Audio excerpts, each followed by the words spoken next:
Hello guys, welcome to my YouTube channel. आज के इस नए वीडियो में हम सीखेंगे एक नया topic that is set set और उसके बाद हम देखेंगे सेट एंड रिलेशन।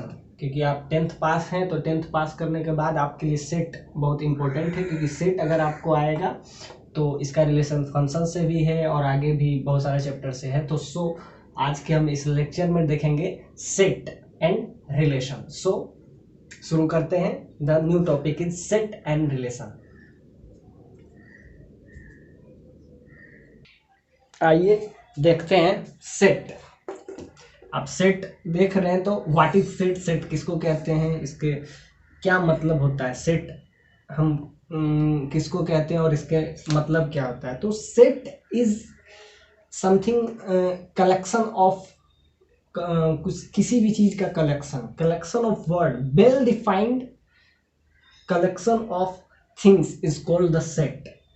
सेट को हम क्या कहते हैं, सेट जो है, जैसे कि अब सेट किसी को कह सकते हैं 1 2 3 4 5 ये सब है। अब इसको वेल डिफाइंड क्या कह सकते हैं, well defined the collection of things is called set. मतलब वो डिफाइंड हो और वो वेल डिफाइंड हो और वो कलेक्टिव हो, बहुत सारे उसमें एलिमेंट हो, तो well defined collection of object is called set. So अगर आपसे पूछे कि सेट क्या है तो ए वेल डिफाइंड, सेट क्या है, set A well defined collection of object. क्या है set, set is a well defined, वो पूरा वेल डिफाइंड होना चाहिए। Collection of word is called, collection of object is called a well defined, A well defined collection of words is called the set. Set किसको कहते हैं, well defined होना चाहिए, वो डिफाइंड होना चाहिए, तो उसको हम क्या कहते हैं, सेट। सेट का अगर आपको एग्जांपल है, दिस इज द सेट 1 2 4 5, ये है एक सेट है। इसके अंदर इतने इतने सारे एलिमेंट है, तो बहुत सारा collection of object, A well defined collection of word is called the set. तो सेट के हम क्या किसी तरह सेट को हम किस तरीके से डिनोट करते हैं, तो सेट को हम इस तरीके से डिनोट करते हैं, इसके अंदर बहुत सारा एलिमेंट रहता है, so it is collection of word, A well defined collection of word, collection of object is called the set। अब सेट को आप बहुत सारे तरीके से आप कह सकते हैं, एन इवन नंबर,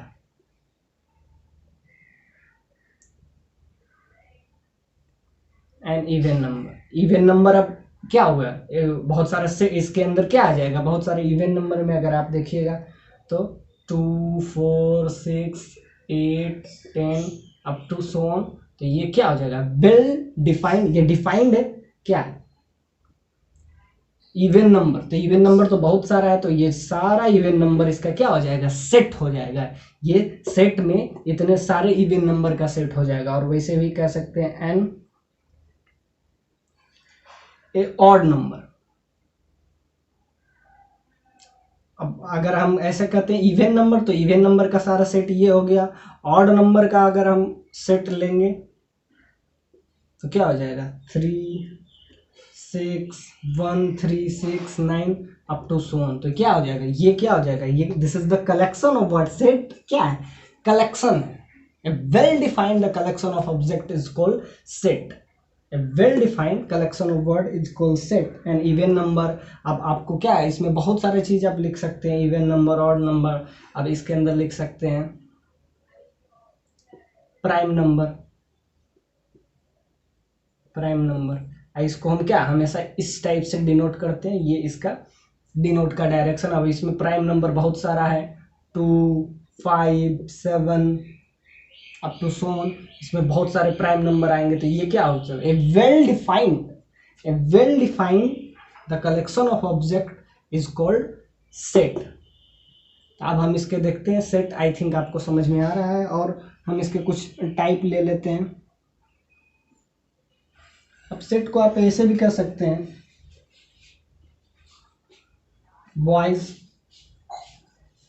अब बॉयज बोले तो बॉयज में बहुत सारा बॉयज आ जाता है, तो ये दैट इज राम, मोहन, जितने बॉय हैं सारे इसके अंदर आ जाएंगे। सो द बॉयज, बॉयज बोलने से क्या होगा, the well defined collection of object is called the set. अब हम देखेंगे इसके कुछ टाइप, इसके टाइप देखेंगे। जैसे टाइप अब इसके देखते हैं। अब इसको हम दो तरीके से डिनोट करते हैं। Well defined, A well defined collection of word is called the set. Set को हम बहुत तरीके से करते हैं, इसके अंदर बहुत सारे ऑब्जेक्ट। अब इसके टाइप्स ऑफ सेट देखते हैं।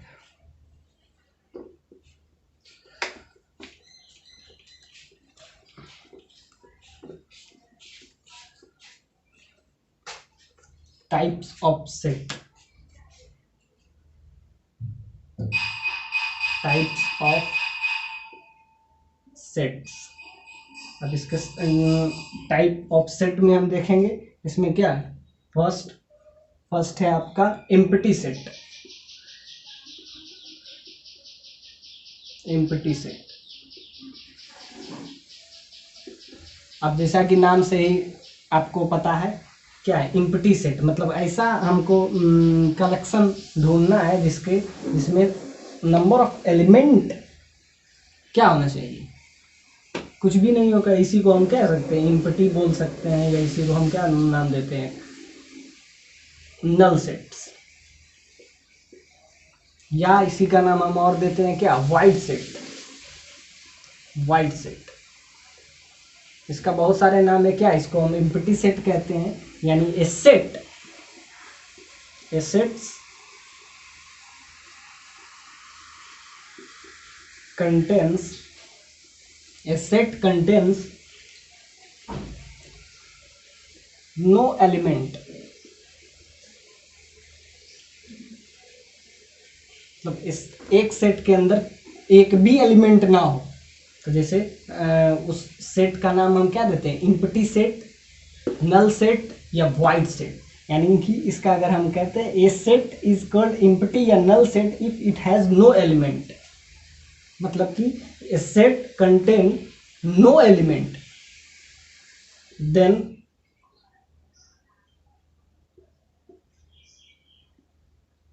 this type of set is called empty set। इसको empty set कहते हैं, मतलब कि इसके अंदर it contain, यानी कि a set contain no element, मतलब इसमें एक भी एलिमेंट ना हो। सो इसके अंदर क्या, कुछ भी नहीं हो, ये सेट में कंटेन कर रहा है, इसके अंदर एक भी एलिमेंट ना हो, तो इसको क्या कह सकते हैं, नल एलिमेंट, नल कह सकते हैं, वाइड कह सकते हैं, एम्प्टी कहते हैं। तो इसका टाइप्स ऑफ सेट में हम क्या देखें, सेट कंटेन नो एलिमेंट, मतलब it contain no element, then this type of set is called the empty set, void set या नल सेट। आगे हम देखते हैं इसका दूसरा type, that is singleton set.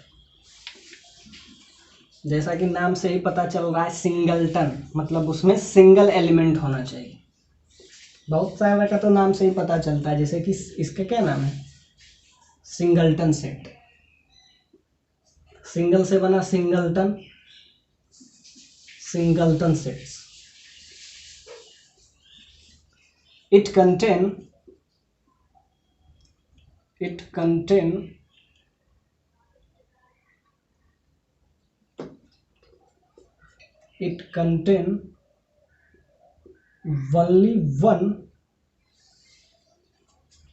only one element. It contain only one element is called singleton set।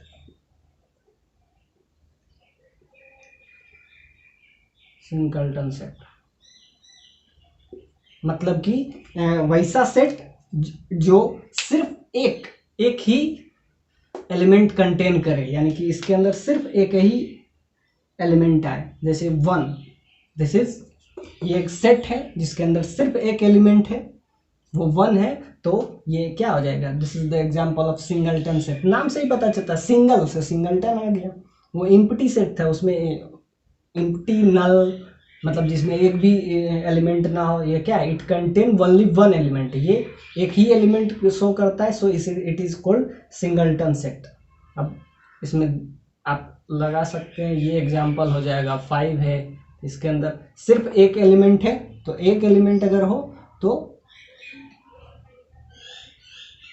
N odd number an even number, सिर्फ एक ही इवन नंबर हो एन इवन नंबर, ये क्या हो जाएगा singleton set. A odd number, सिर्फ एक ही ऑड नंबर हो तो क्या हो जाएगा, ये सिंगल है तो एक मतलब it contains one element is called singleton element, is singleton set, मतलब it contains only one element, मतलब it contain only one element is called it singleton set. आगे हम देखेंगे, इसके दो टाइप हम देख लिए, अब हम देखेंगे इसका एक और टाइप है, एक तो इसके कुछ इंपॉर्टेंट टाइप हम देख रहे हैं। और इसमें एक आता है subset, subset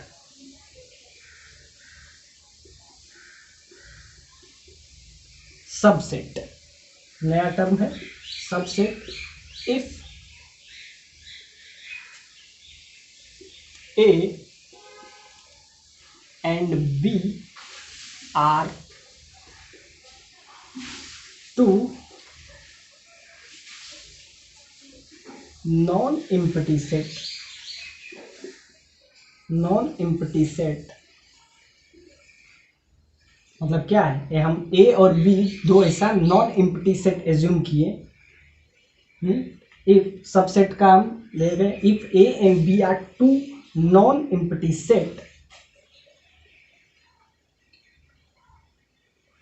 all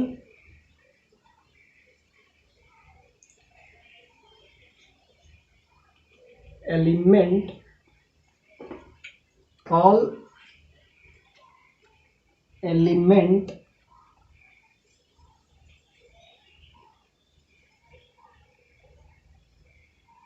element of A, all elements of A, all elements of A, तो देख रहे थे A and B are two non-empty set and all elements of A के सारे element, all elements of A present in set B, then A is subset, A is subset of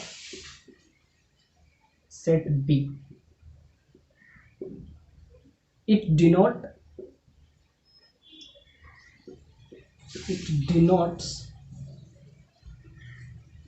A subset है तो A के side ये sign और B के side ये sign, तो ये क्या प्रूव कर रहा है, A is a subset, this denote A is subsets of B। कब कहते हैं सबसेट A का B को, A B are non empty set, यानी दोनों एम्प्टी नहीं होना चाहिए, यानी उसमें कोई ना कोई एलिमेंट होना चाहिए।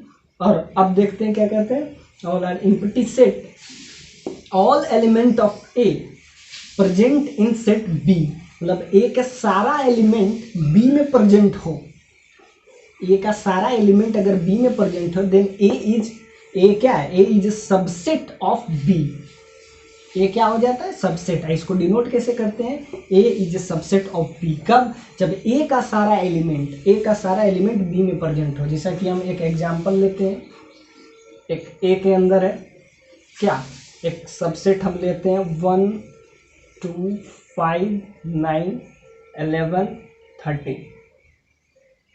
अब B एक सबसेट है, इसका सारा एलिमेंट इसमें प्रेजेंट हो, 1 2 5 9 11 13 15 18 19 अप टू सो ऑन। तो देखिए B एक है, B एक सेट है और एक सेट है। तो B का जो सेट में है, मतलब B के सेट में A के सारे एलिमेंट प्रेजेंट है, इसीलिए हम क्या कह सकते हैं इसको, इसके सारे एलिमेंट प्रेजेंट है इसमें। So here B A is subset. तो सबसेट को डिनोट कैसे करते हैं, ये इससे, यानी कि ये ओपन वाला, हमेशा ये ओपन शेप जो होना चाहिए वो बड़ा वाला के लिए तरफ हमको दिखाना। ओपन से यहाँ बी बड़ा है ए से कंपैरेटिवली, क्योंकि बी में ज्यादा एलिमेंट है। तो बी के तरफ हम हमेशा ओपन शेप रखते हैं, open shape. So this is the subset. Subset कैसे करते हैं, A B are the two non empty set, all the element of A का सारा element presenting the set B, A का सारा एलिमेंट बी में प्रेजेंट हो, तो क्या कह सकते हैं, A is a subset of B. और अगर और एग्जांपल आप देखें तो आप कह सकते हैं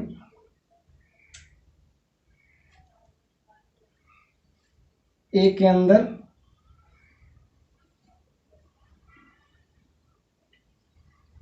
एक, इसमें हम रखते हैं नेचुरल नंबर, नेचुरल नंबर।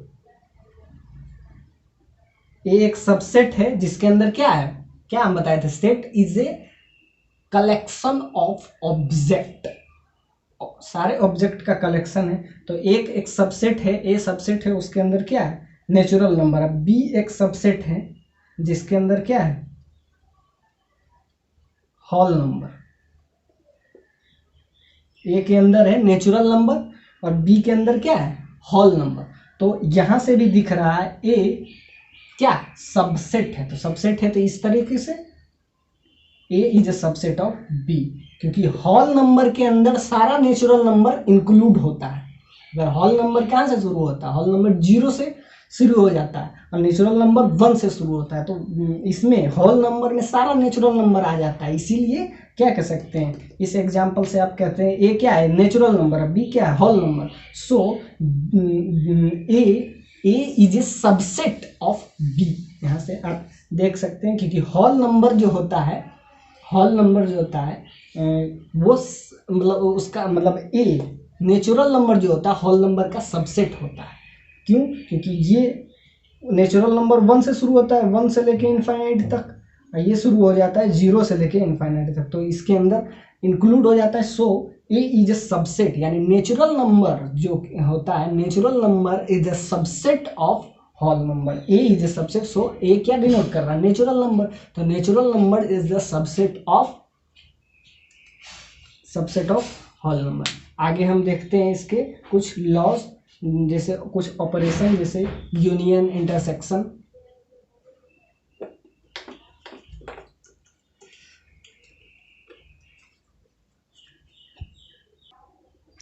एक और टॉपिक छूट गया था, हम सबसेट देखे थे, एक लास्ट में देखते हैं यूनिवर्सल सेट।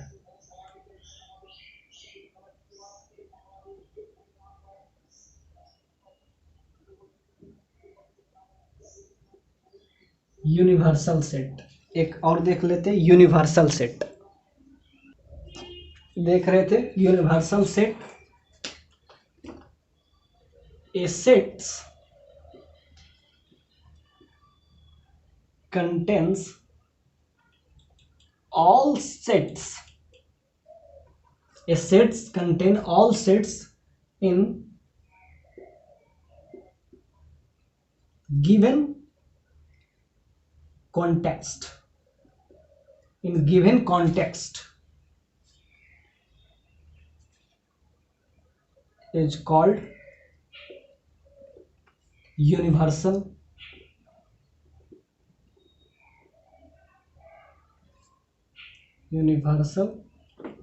सेट। मतलब ये सेट, इसके अंदर सारा सेट प्रेजेंट हो, क्या है, set contain all set in given context. मतलब वो दिए गए, जैसे कि एक सेट है, जैसे कि इसका मैं अगर एग्जांपल बताएं क्या है, a set contain the all the sets in given context is called universal sets. That देखिए इसके अंदर दो है,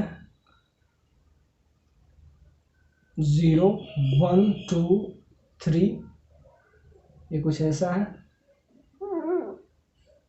एक बी है यूनिवर्सल सेट, इसके अंदर ये है बी एक सेट है जिसके अंदर -1 2 3 4 7 ये दो सेट है। ऑफकोर्स एक 3 सेट ले लेते हैं, डेट इज सी, -2 -4 -8 -9। अब हम एक लास्ट सेट लेते हैं, डेट इज डी। हम क्या कर रहे हैं, यूनिवर्सल सेट इसका नाम दिया, मतलब इसके अंदर सारा चीजें, ऑल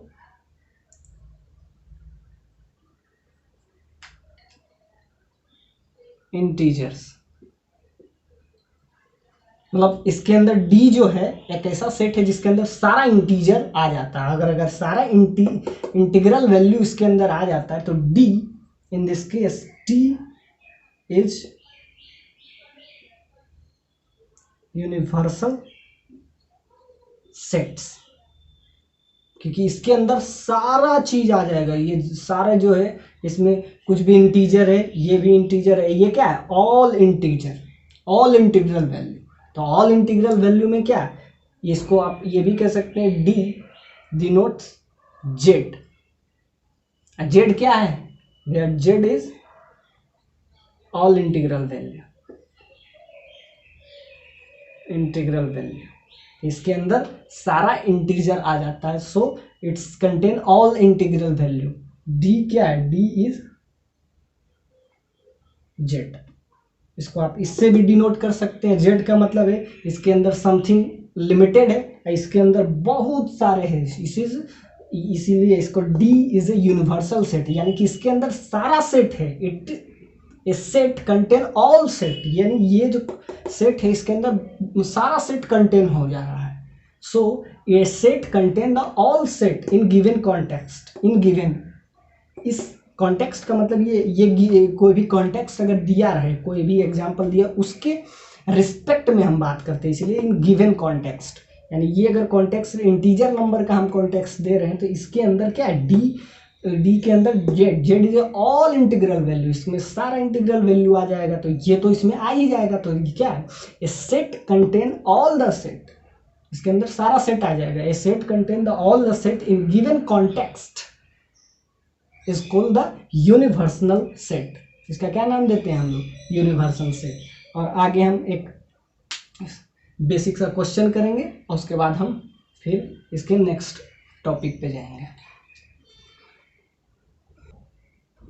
एक क्वेश्चन है कि ये an intelligent student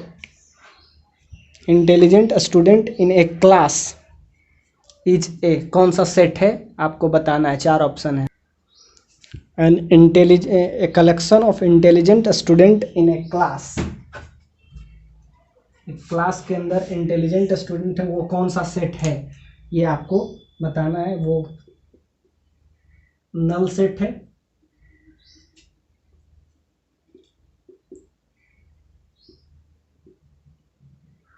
universal set है, सेट्स थर्ड है दैट इज सिंगलटन सेट है। एक ऑप्शन सिंगलटन, आपका ऑप्शन एक दे देते हैं, सिंगलटन सेट,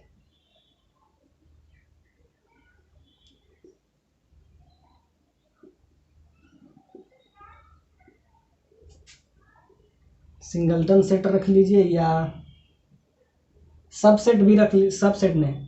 अब फोर्थ ऑप्शन में आपका है it is not a sets. एक क्वेश्चन है, अगर आप समझे होंगे सेट का डेफिनेशन से, तो आप ये क्वेश्चन बनाइए, क्या है, a collection of intelligent student in a class is null set, singleton set, universal set, या सेट है ही नहीं, it is not a set. So अगर आप डेफिनेशन समझे होंगे या हमारा बात को अगर समझेंगे या कंसेप्ट आप समझे होंगे तो ये बना दीजिएगा। सो ट्राई कीजिए कि collection of intelligent student in a class is what. तो जैसा कि अब हम देखते हैं इसमें कलेक्शन ऑफ इंटेलिजेंट स्टूडेंट, आप ये भी नहीं कह सकते हैं कि ये नल सेट है, क्योंकि इसके अंदर कुछ एक क्लास अगर है, अगर उसमें समझिए कि 40 स्टूडेंट है, एक क्लास है जिसमें 40 स्टूडेंट है, तो आप ये नहीं कह सकते कि इसमें 20 जो है बहुत इंटेलिजेंट है या 10 इसमें बहुत सारा इंटेलिजेंट है, कोई डिफिनिट नहीं है। हो सकता है 40 का 40 इंटेलिजेंट हो सकता है एक भी इंटेलिजेंट ना हो, तो इसमें आप ये नहीं कह सकते हैं कि इसका क्या हो सकता है। सो आप ये नहीं कह सकते हैं कि इसमें एक भी नहीं हो या 40 का 40 भी हो या 30 हो या 20 हो, कुछ भी कह सकते हैं। तो इसमें ये आप नहीं कह सकते इसका कोई फाइनाइट वैल्यू आएगा, क्योंकि इंटेलिजेंट स्टूडेंट है, कितने इंटेलिजेंट, तो ये तो आपको नहीं पता है। सो नल सेट तो होगा नहीं, यूनिवर्सल सेट ये इसका एक्चुअली में आप अगर ये कह रहे हैं कि ये इंटेलिजेंट स्टूडेंट तो कितने होंगे, हम तो कहते हैं 33, कोई कह देगा 32, तो इसका कोई डिफिनिट वैल्यू नहीं है। तो ये यूनिवर्सल सेट भी नहीं होगा, ये सिंगलटन तो बिल्कुल नहीं होगा, नल तो बिल्कुल, यानी कि इसका कोई डिफिनिट वैल्यू नहीं है। So it is not an set, यानी कि D is a right answer. ये वेल डिफाइंड नहीं है। तो हम बताए थे सेट का डेफिनेशन में, सेट का डेफिनेशन में ही हम बताए थे क्या, it is a collection of object, it is collection of object, a well defined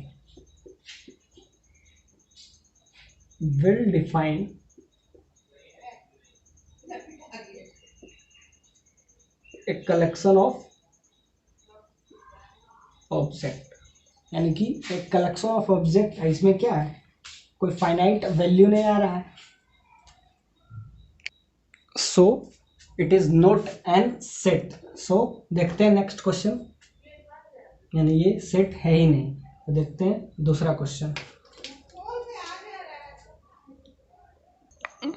एक नया क्वेश्चन, एक पिछला क्वेश्चन देखे थे और एक क्वेश्चन दिया हुआ है, एक सेट दिया हुआ है और एक वाई सेट दिया हुआ है। अब इसमें आपको 4 ऑप्शन है, ये ट्रिपल ई में इस टाइप का पूछा जाता है क्वेश्चन। क्या है, एक्स एक सेट दिया हुआ है, वाई एक सेट दे दिया, तो एक्स और वाई में रिलेशन क्या, X is a subset of Y, या option second Y is a subset of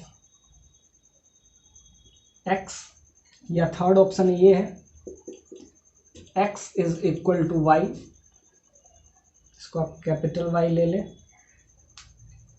और फोर्थ ऑप्शन नन, कुछ भी नहीं है। आप अगर कंसेप्ट समझे होंगे तो ट्राई कीजिए। क्या है, एक्स का ये दिया हुआ है, वाई ये दिया हुआ है, एक्स वाई में रिलेशन क्या, ए वाई का एक्स वाई का सबसेट है, या वाई एक्स का सबसेट है, या दोनों बराबर है, या कुछ भी नहीं है। सो ये क्वेश्चन आप ट्राई कीजिए, वीडियो को पॉज करके आप ट्राई कर सकते हैं। हाँ, तो हम देखते हैं, आप ट्राई कीजिए। ये आपके 4 ऑप्शन दिए गए हैं। सो हम x को थोड़ा सा देखते हैं, 8 का power n minus 7n minus 1 इस टाइप का है। तो 8 को हम लिख सकते हैं 8 का power n minus 7n minus 1, 8 को लिख सकते हैं 7 प्लस 1 का power n minus 7n minus 1, इसको हम इस टाइप से लिख सकते हैं 7 प्लस 1। और जैसा कि ये बाइनोमियल थ्योरम से हम इसको लिख सकते हैं क्या, 7 प्लस 1 का power n minus 7n minus 1। अब इसको लिखते हैं NC0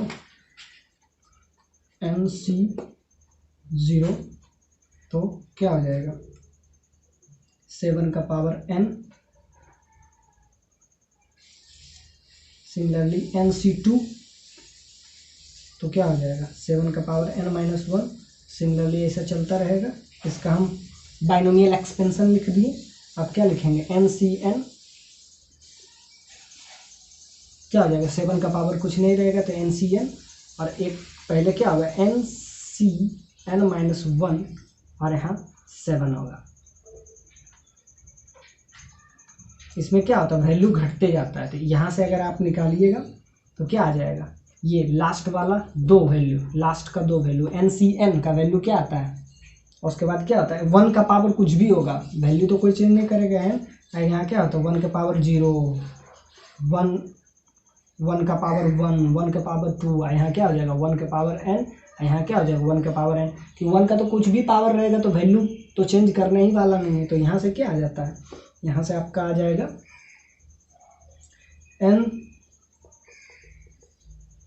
7 का पावर NC0, 7 का पावर n, NC2 7 का power n minus 2 up to सोन। लास्ट में क्या होगा NCN का वैल्यू क्या होता है 1, तो यहाँ से क्या आ जाएगा, और यहाँ से NCN में एक 1 आ जाता है, और NCN माइनस 1 में n का पावर क्या हो जाता है एक 7, तो यहाँ से आपका आ जाता है NCN माइनस 1 7।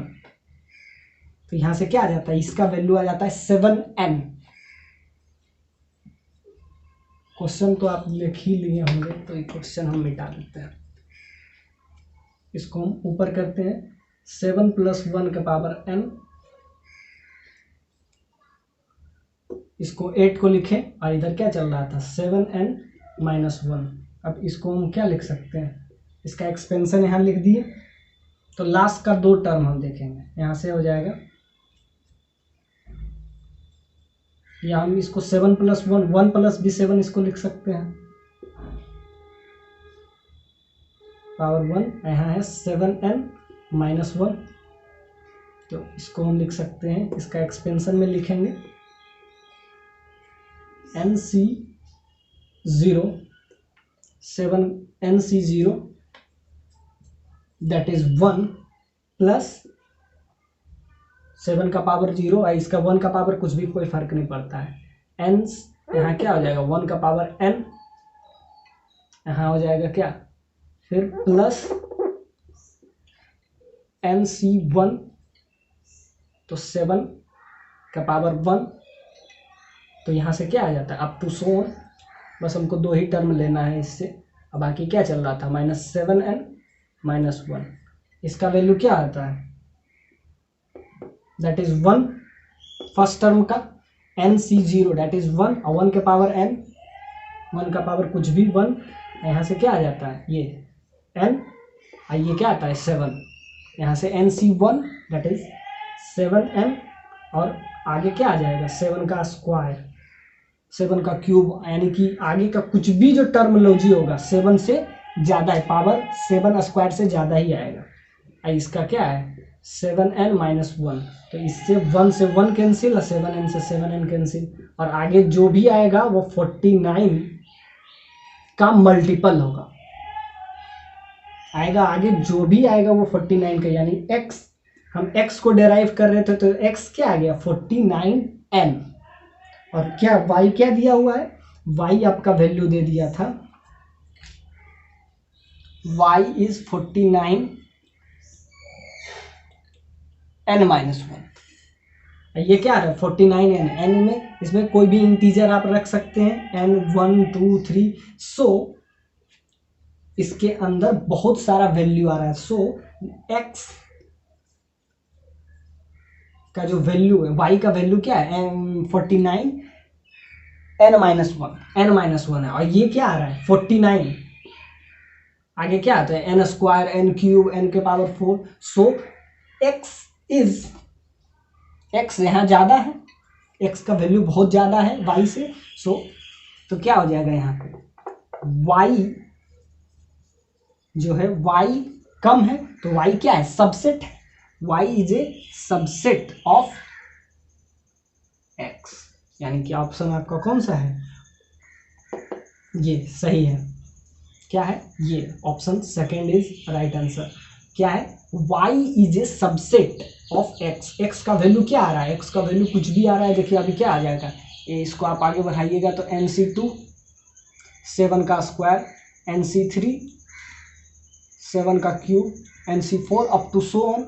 सो इसमें जो भी वैल्यू आ रहा है क्या 49 से ज़्यादा ही आ रहा है, 49 का मल्टीपल में आ रहा है। इसमें क्या है n-1 आए हैं, n एक नेचुरल नंबर है। सो एक वैल्यू तो इसका क्या आ जाएगा, n अगर नेचुरल नंबर है तो n is a natural number तो 1 रखिएगा तो 0 हो जाएगा, जबकि 0 यहाँ पे कहीं नहीं आ रहा है। सो क्या x ज़्यादा है तो क्या है, ज़्यादा के लिए ओपन सेप रखते हैं। So option 2 is the right answer. I hope आपको समझ में आया होगा। आगे हम कंटिन्यू करते हैं इसको। आइए देखते हैं ऑपरेशन ऑफ द सेट। इसका सबसे पहला चीज है यूनियन ऑफ सेट्स। यूनियन देखते हैं, यूनियन, इंटरसेक्शन, डिसजॉइंट, 3 टर्म है जिस चीज से आपको हम अवगत करवाते हैं। क्या है union of set. Union of 2 sets A and P is the set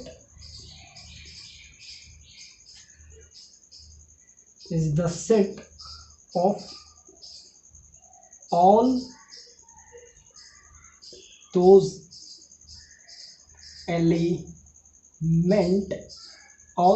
elements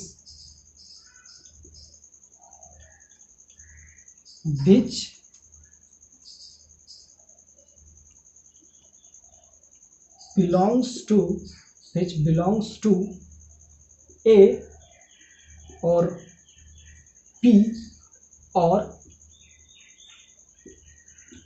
both A and P। मतलब क्या है यूनियन ऑफ द 2 सेट्स, यानी ए और बी का अगर आपको यूनियन निकालना है, the union of the 2 sets is the set of all those element which belongs to A और बी और बोथ ए और बी। यानी कि एक ऐसा सेट जिसमें ए हो या बी हो या दोनों हो, तो उसको हम क्या बोलेंगे, union of the set. Union of the 2 set A and B is the set of all those elements which belongs to A or B or both A and B। अब हम देखते हैं इसको वेन डायग्राम से। अब इसके अंदर है, अब एक ये A, ये B, this is A, this is B। अब अगर हमको क्या निकालना है, 2 सेट का यूनियन A यूनियन बी, इसको डिनोट किया कि किस चीज से करते हैं, यूनियन से। यूनियन का फर्स्ट लेटर यू है तो उसी से हम इसको डिनोट करते हैं। तो ये क्या होता है ए और बी का यूनियन।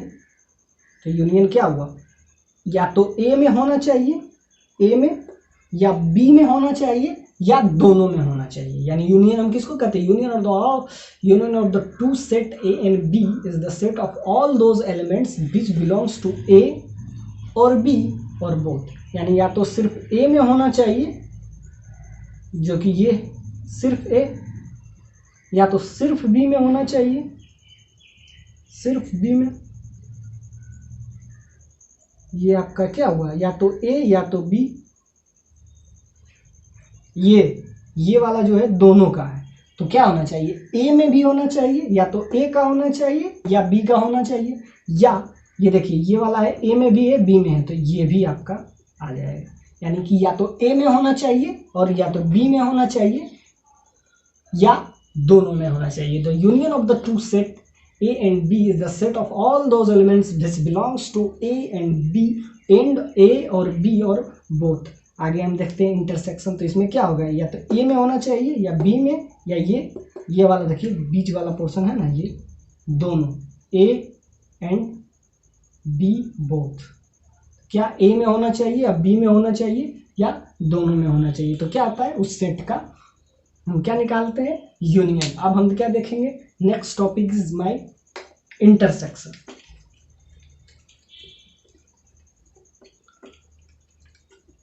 क्या हम अब देखेंगे, intersection.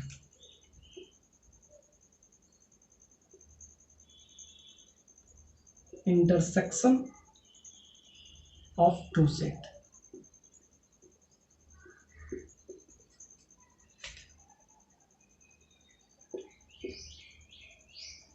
Intersection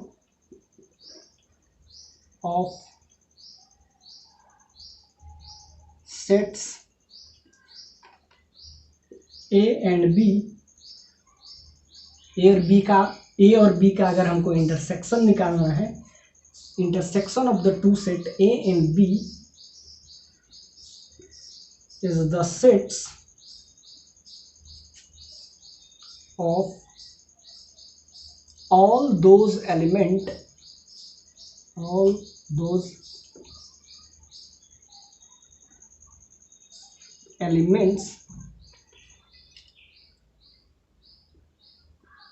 which belongs to both A and B। यानी क्या है इसका definition, the intersection of the two set, the intersection of set A and B is the set of all those element, यानी कि सेट में वैसा element चाहिए which belongs to A and B both, यानी दोनों में होना चाहिए। तो इसका हम एग्जांपल लेते हैं, ये आपका एग्जांपल में है, A is this, B is this, ये आपका A है, ये आपका B है।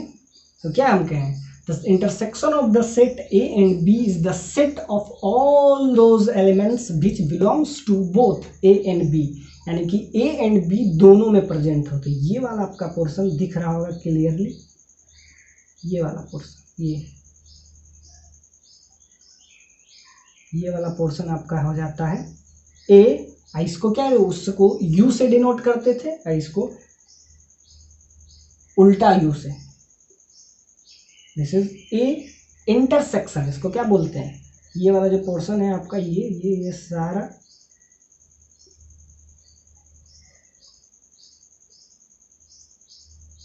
ये वाला सारा आपको हम रंगीन कर दिए हैं आपके लिए। ये क्या है, A इंटरसेक्शन, यूनियन को अपर से, इसको डाउनवर्ड साइड से, इसको क्या पढ़ेंगे, A इंटरसेक्शन B, यानी कि उसमें A और B दोनों प्रेजेंट हो। The intersection of the set A and B is the set of all those elements which belongs to both A and B, यानी कि A और B दोनों का प्रेजेंट हो। तो ये वाला आपका पोर्शन एकदम पूरा ग्रीन ग्रीन ब्लू ब्लू कर दिए, ये वाला पोर्शन आपका जो हो जाएगा क्या होगा, intersection of A and B। आगे हम एक और टॉपिक देखते हैं, that is disjoint of set. इसका जस्ट अपोजिट है, इसका इंटरसेक्शन है, तो डिसजॉइंट इसका just opposite.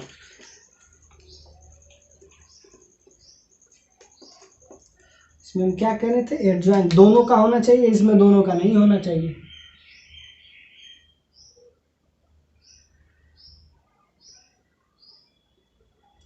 Disjoint of two sets, तो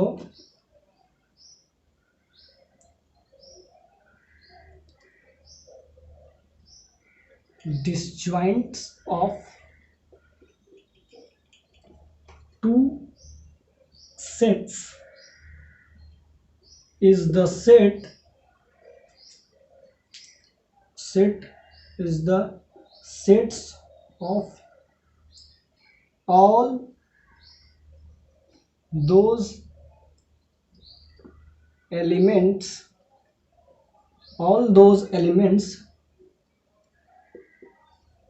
which belongs to no common which belongs to no common element।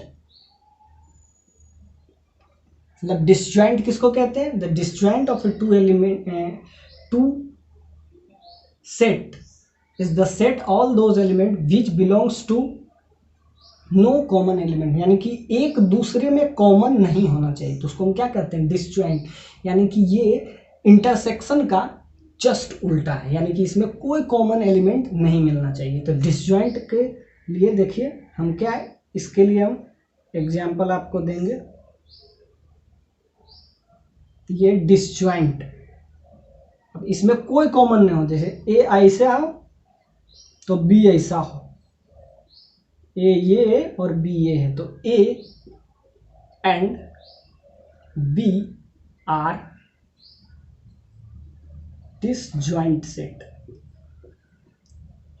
Disjoint set यानी कि ए और बी में कोई भी कॉमन नहीं हो, ए अलग हो बी अलग हो। तो ये जब इस टाइप का हो, the set of the to, मतलब दो ऐसा अलग अलग सेट हो ए और बी जिसमें कोई common, no common element, the set of all element which belongs to no common element, यानी इसमें कॉमन एलिमेंट नहीं हो। यानी ये जो मतलब हम पिछला पढ़े थे इंटरसेक्शन, तो इंटरसेक्शन का जस्ट उल्टा क्या होता है? Disjoint. Disjoint of the two set. आगे हम देखते हैं इस पे लॉज ऑफ सेट का लॉज पढ़ते हैं।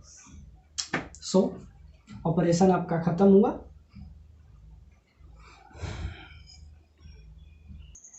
आइए देखते हैं इसका सबसे मेन फॉर्मूला। एक सेट बनाते हैं हम, ये this is set A, this is set B, A is this, B is this, और ये इसका यूनिवर्सल सेट है। यूनिवर्सल हम बताए थे कि ये इसके अंदर सारा कुछ कंबाइंड हो जाता है, तो U is a universal set of A and B. तो एक सेट है ए और एक बी है, और इसमें हमको निकालना है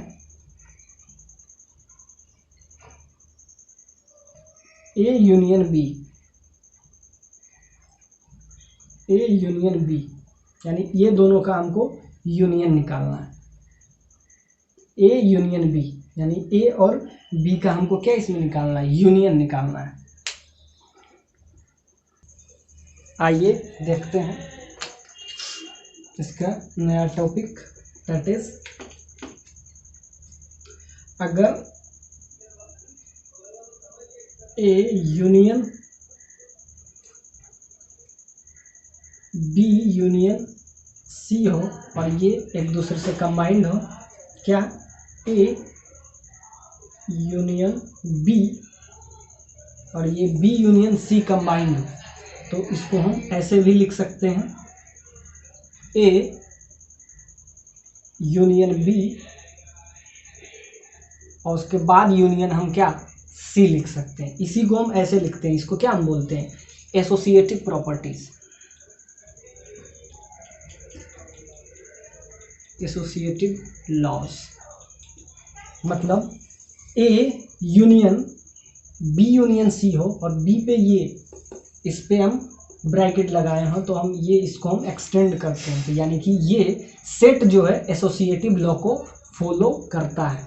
यानी कि A union B union C हो तो इसको हम क्या लिख सकते हैं? A union B union C, this is the associative law. ये क्या है? Associative law. और ये डिस्ट्रीब्यूटिव लॉ को भी फॉलो करता है। तो ए का इंटरसेक्शन बी यूनियन सी के साथ हो तो इसको हम क्या लिख सकते हैं? ये क्या है? Associative law. तो ए का बी के साथ, फिर ए का सी के साथ, हम ये डिस्ट्रीब्यूटिव लॉ भी ये फॉलो करता है। यानी सेट एसोसिएटिव को तो फॉलो किया, तो इसको हम क्या लिख सकते हैं? ए इंटरसेक्शन बी, ए का बी के साथ इंटरसेक्शन प्लस यूनियन, यूनियन ये यूनियन ए का इंटरसेक्शन सी के साथ। This is distributive law. Distributive laws, यानी it follows associative law, it follows distributive law. A का इंटरसेक्शन इसके साथ था तो ये डिस्ट्रीब्यूट हो गया, तो ए का पहले बी के साथ, ए का पहले बी के साथ, फिर बीच में यूनियन है तो यूनियन दिए, उसके बाद क्या ए का सी के साथ, क्या हुआ ए का पहले बी के साथ, ए का बी के साथ, फिर यूनियन, यूनियन जो बीच में ए का सी के साथ। So it follows associative law, it follows distributive law. और ये एक और हमको पढ़ना है De Morgan's law. A union B हो, इसका हॉल का पावर ये, इसको कहते हैं इसको कहते हैं कम, इसका मतलब कंप्लीसेंट, मतलब जो कि इसके अंदर ए यूनियन बी क्या होता है, यूनियन ए यूनियन बी हम जब करते हैं तो एक यूनिवर्सल सेट आता है, और उसको नॉट का मतलब कि वो नहीं हो। हर जगह हम इन्वर्स पढ़ते हैं, इसको इन्वर्स भी आप इसमें बोल सकते हैं, लेकिन इसमें हम इसका एक नया नाम देते हैं कंप्लीमेंट ऑफ सेट। यानी कि जिसे इसका मतलब हम आपको बताते हैं, एक ए है एक बी है, और ए और बी, ए यूनियन बी का अगर आपको कंप्लीमेंट निकालना, इसको कंप्लीमेंट कहते हैं। इसका कंप्लीमेंट का मतलब कि ए भी वो नहीं हो और बी भी नहीं हो, इसीलिए इसको क्या कहते हैं, कंप्लीमेंट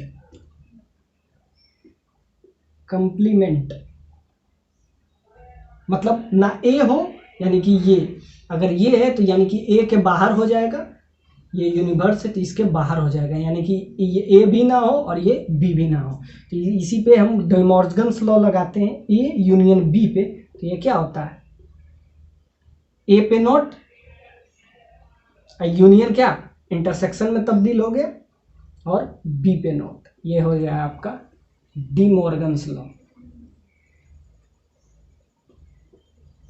डिमॉर्गन्स लॉ यानी कि ये एसोसिएटिव लॉ को भी फॉलो करता है, डिमॉर्गन्स लॉ को भी फॉलो करता है, और डिस्ट्रीब्यूटिव। डिमॉर्गन्स लॉ क्या है, ए यूनियन बी का अगर हम क्या कंप्लीमेंट निकालते हैं, यानी नॉट निकालते हैं, इसको आप नॉट भी बोल सकते हैं, नॉट मतलब ए यूनियन बी नहीं होना चाहिए, यानी उसके बाहर, तो ये हो जाता है ए का नॉट इंटरसेक्शन बी का नॉट, तो ये आ गया, तो ये आपका आ गया डिमॉर्गन्स लॉ। तो ये आपका आ गया De Morgan's law, this is De Morgan's law, this is associative law, this is distributive, यानी ये डिस्ट्रीब्यूटिव एसोसिएटिव लॉ को भी फॉलो करता है, डिस्ट्रीब्यूटिव को भी फॉलो करता है, और डिमॉर्गन्स लॉ को भी ये फॉलो करता है।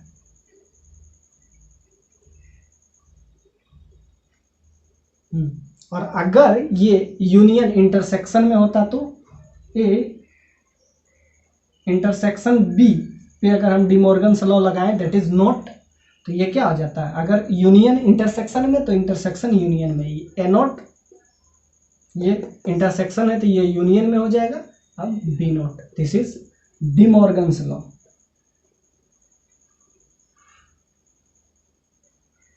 डिमॉर्गन्स लॉ यानी कि ये एसोसिएटिव को भी फॉलो करता है, डिस्ट्रीब्यूटिव को भी करता है, और डिमॉर्गन्स लॉ को भी फॉलो करता है। सेट का हम टोटल थ्योरी आपको बता दिए, एक चीज और बचा है, सो ध्यान से देख लीजिए, इट ओवे एसोसिएटिव प्रॉपर्टीज। एसोसिएटिव क्या है, सारा ऐड हो जाता है, ए को बी के साथ कीजिए या बी को सी के साथ, तो ए को बी के साथ भी पहले कर लीजिए या बाद में कीजिए, इससे कोई फर्क नहीं पड़ता। डिस्ट्रीब्यूट मतलब ये डिस्ट्रीब्यूट हुआ ए का बी के साथ, फिर प्लस ए का ई के साथ, डिस्ट्रीब्यूटिव। ये डिमॉर्गन्स लॉ को भी फॉलो करता है, तो तीनों प्रॉपर्टीज इसका हम बता देंगे।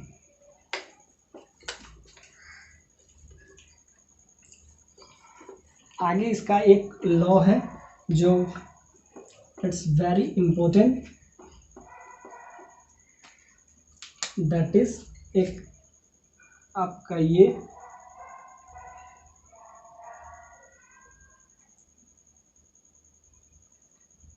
this is A, this is B, so let find A union B।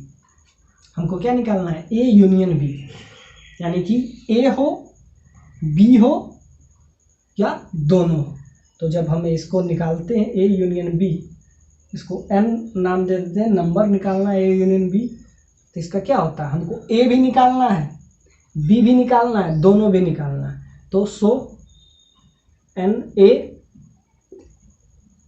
Plus n B, A का हम सारा एलिमेंट ले लिए, तो आप ध्यान से देखिएगा, ए का हम टोटल एलिमेंट ले लिए, ए का टोटल, ये सारा एलिमेंट हम ए का ले लिए, दिस इज एन ए का टोटल ले लिए। एग्जैक्टली हम बी का टोटल ले लिए, बी का टोटल ले लिए, एग्जैक्टली हम बी का टोटल ले लिए। तो आप ध्यान दीजिए कि हम इसको क्या लिए, ए का टोटल लिए और बी का भी टोटल लिए। हमको क्या निकालना है, ए यूनियन बी, यानी कि ए हो बी हो और दोनों हो। तो ध्यान से देखिएगा, ये वाला this is A intersection B, intersection मतलब जो इसमें दोनों प्रेजेंट हो, ए भी हो बी भी हो, और ये सिर्फ ए है यहाँ तक। तो आप ध्यान से देख रहे हैं कि जब ए ले रहे हैं तो भी ए यूनियन बी आ रहा है, और जब हम बी ले रहे हैं तो भी ए यूनियन बी, यानी ये वाला पार्ट आपका है ये दो बार आ रहा है, ए इंटरसेक्शन बी। जब हम ए ले रहे हैं ए, तो ए में भी आ रहा है, और जब हम बी में ले रहे हैं तो यानी ये वाला जो पार्ट है ये वाला, ये दो बार हम काउंट कर रहे हैं।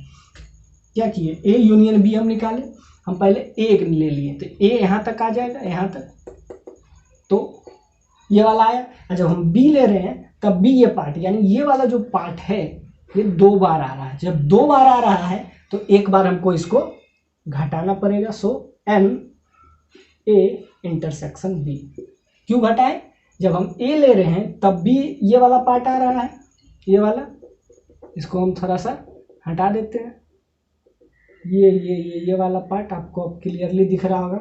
जब हम ए लेते हैं तो भी ये आ रहा है, और जब हम बी वाला लेते हैं तो क्योंकि ये इंटरसेक्शन है, ये दोनों में प्रेजेंट है, तो जब ए लेते हैं तो इसमें क्या इंक्लूडेड है इंटरसेक्शन, जब हम बी लेते हैं तो इसमें भी इंक्लूडेड है। तो क्या ये वाला पोर्शन हम दो बार ले रहे हैं, तो दो बार ले रहे हैं तो एक बार हमको घटाना पड़ जाएगा। तो अब हमारा ये नया फॉर्मूला बन गया। क्या फॉर्मूला बना, n A union B is equal to n A, यानी ए का सारा element plus n B, B का सारा एलिमेंट माइनस, क्यों, ये दो टाइम्स हो जाता है, ए में भी आ जाता है बी में भी आता है, तो एक बार घटाना पड़ जाएगा, N A union B.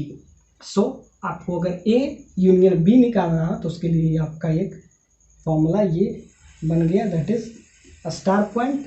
A union B का अगर फॉर्मूला पूछे तो n A plus n B minus A, sorry this is union लिख दिए, ये इंटरसेक्शन होगा, सारा जगह इंटरसेक्शन था, यहाँ यूनियन लिखा गया। क्या ए लिए तो उसमें भी ए लेते हैं तो वो वाला पार्ट आ जाता है, बी लेते हैं तो वो भी एक बार आ जाता है, तो दो बार आया तो एक बार घटाना पड़ेगा, तो ये हम घटा दीजिए, तो ये यूनियन बी का आपका फॉर्मूला आ गया। ये आपका वेरी इंपॉर्टेंट, इसी पे आपका सारा क्वेश्चन रहेगा, इस पे n A union B is n A plus n B minus n A intersection B. और आगे एक 3 का लेते हैं, ये 2 का लिए, और एक हम आगे भी आपको देते हैं, वो 3 का रहेगा, वो भी हम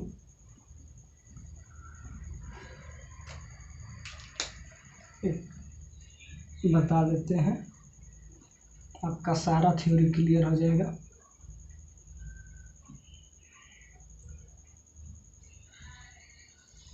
दो और एक अब 3 वाला टर्म है, this is A, this is B and this is C. तो अब हमको निकालना है n A union B union C. अब हम तीनों का यूनियन निकालेंगे, ए का भी, बी का भी और सी का भी। अब ध्यान से देखिए, ये वाला पार्ट एक ऐसा है जो तीनों में प्रेजेंट है।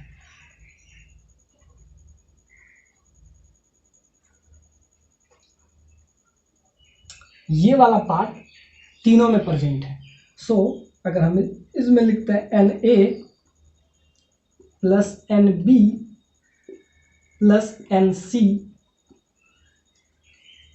तो ये वाला पार्ट तीनों में प्रेजेंट है। तो जब हम A ले रहे हैं, अब हमको इसमें क्या माइनस करना पड़ेगा, अब ध्यान देते हैं।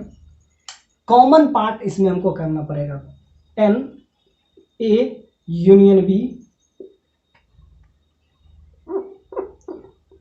Sorry A intersection B। ये अब हम 3 के लिए, 2 के लिए हम बात कर चुके हैं, अब हम तीसरा के लिए बात करेंगे।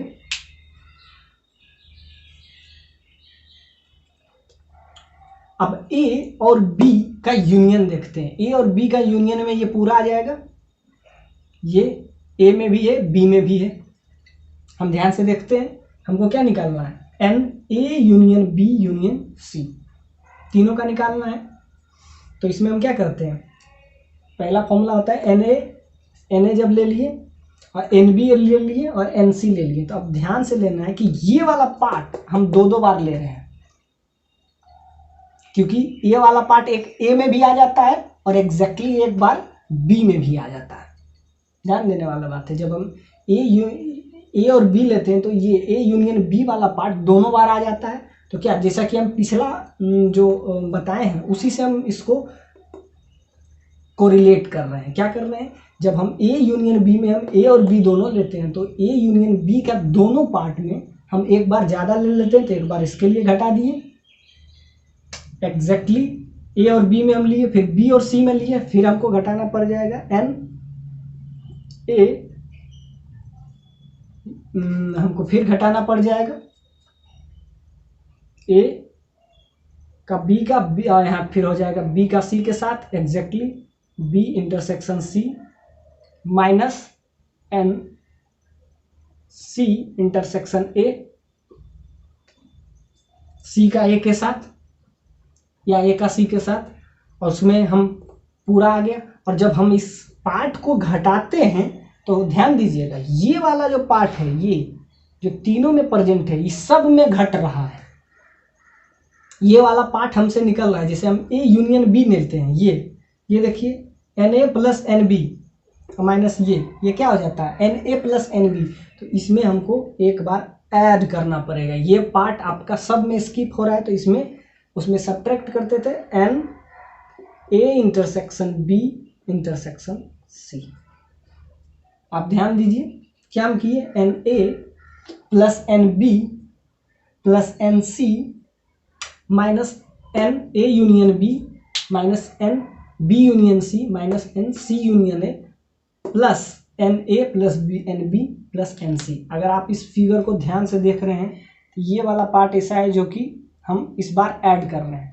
तो जब A वाला पूरा पार्ट ले लिए, A वाला टोटल B ले लिए, ध्यान दीजिए, टोटल A ले लिए, टोटल B ले लिए, टोटल C ले लिए, और उसके बाद घटाएं क्या, A यूनियन B, यानी ये वाला पार्ट, ये टोटल घटा दिए, A B का यूनियन घटा दिए, A B का यूनियन घटा दिए, एग्जैक्टली B और C का यूनियन, B और C का यूनियन क्या हो जाएगा, ये टोटल, ये क्या हो गया, B और C का यूनियन घटा दिए हम, B और C का यूनियन घटा दिए हम, B और C का यूनियन घटा दिए, और C और A का यूनियन, C और A का यूनियन भी ये पूरा हो जाएगा, ये A और B का। तो हम ध्यान से देख रहे हैं इस फिगर को, अगर आप अच्छे तरीके से देख रहे हैं तो आपको समझ में आ जाएगा।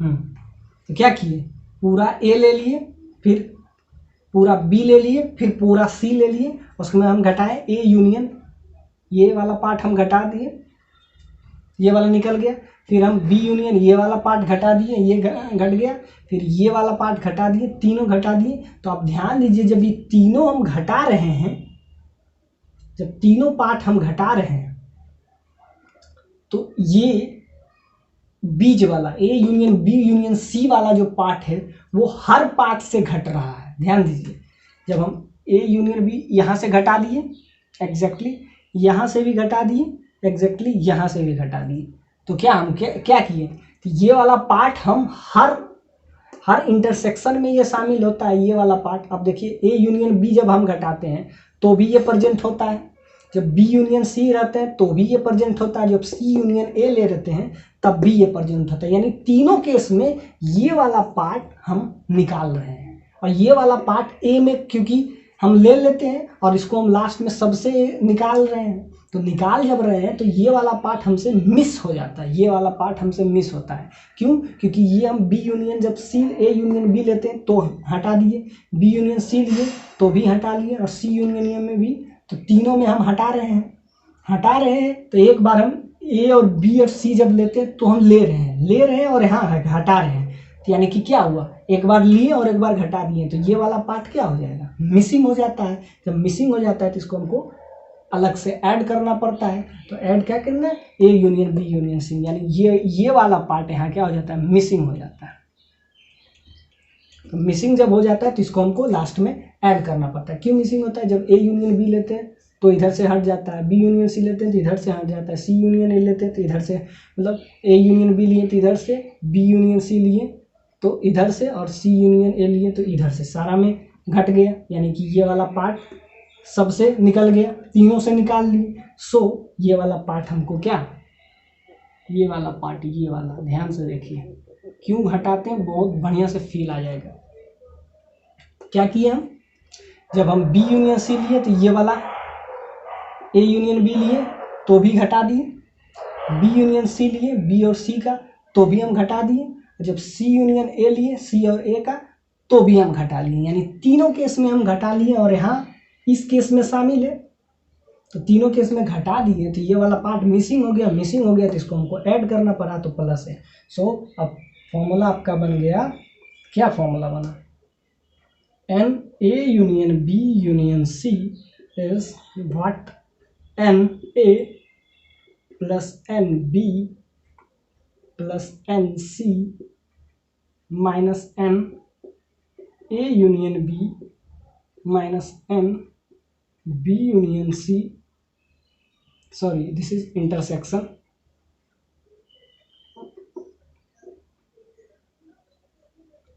A intersection B intersection C minus N C intersection A plus N A intersection B intersection C। फिर हमको ये प्लस ऐड करना होता है। ये आपका नया फॉर्मूला हो गया, ये भी आपका वेरी वेरी इंपॉर्टेंट फॉर्मूला हुआ। क्या हुआ, n A union B union C is n A plus n B plus n C minus n A intersection B minus B intersection C minus C intersection A plus A intersection B intersection C. ये वाला part missing हो जाता है तो ये हम last में add कर देते हैं। क्यों मिसिंग हो जाता है वो हम देख लिए। So thank you. वीडियो अच्छा लगे अपने दोस्त के साथ like share and subscribe. Thank you watching this video. Thank you.